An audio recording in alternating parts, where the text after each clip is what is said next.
And now I yield to my friend from Louisiana, Representative Julie Letlow. Thank you, Congressman Arrington.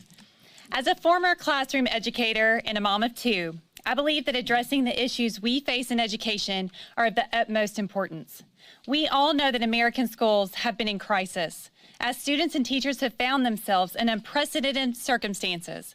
When schools went virtual nearly 2 years ago, parents joined their children in the virtual classroom, and many were concerned with what they witnessed.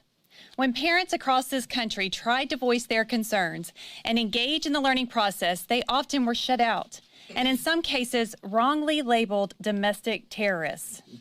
When it comes to education, this administration and the other side wants to exclude parents and have government do the job on their own. They think that a group of bureaucrats in Washington should determine the beliefs and values that we teach our children. That will never work because these are our children, not the government's. It takes a family, not a bureaucracy, to raise a child. A great education is the most essential building block in the foundation of a child's future.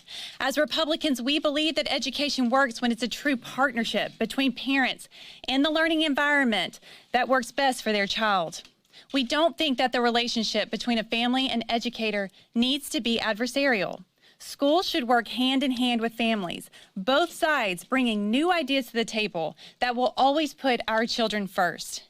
That is why over 100 of my Republican colleagues and I have joined together to introduce the Parents' Bill of Rights, common sense legislation that brings transparency and accountability by giving parents the right to view their child's curriculum, allowing them to protect their child's privacy, keeping them informed of violent activity at school, and ensuring that government bureaucrats can never shut parents out again.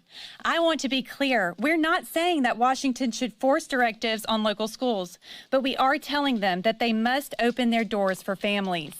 We also know that it is essential for our children to be learning in person. The statistics tell us that students show more academic and social growth when they can interact with their teachers and peers.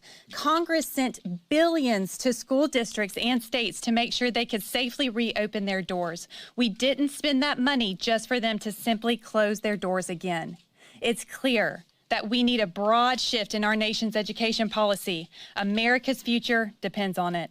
Thank you, and I'll now turn it over to my esteemed colleague from New Mexico, Congresswoman Yvette Harrell.